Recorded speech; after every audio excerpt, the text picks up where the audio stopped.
Napansin nyo, iba yung suot ko, hindi yung dati kong puti uniform. I-plug in ko lang muna to.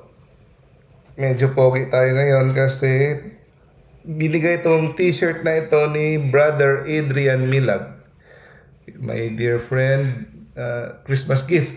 So, bilang pasalamat, i-plug in ito. Actually, si Brother Adrian, marami siyang design. Itong napili ko, Seven Sacraments.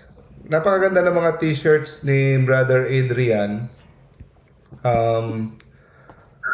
Tawag dito. Meron, ipopost ko mamaya. Nagmamadali kasi ako kasi late na ako. Popost ko yung link ng kanyang website.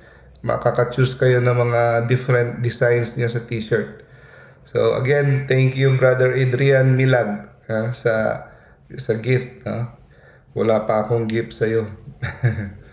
So, yun. I-plug ko lang sandali.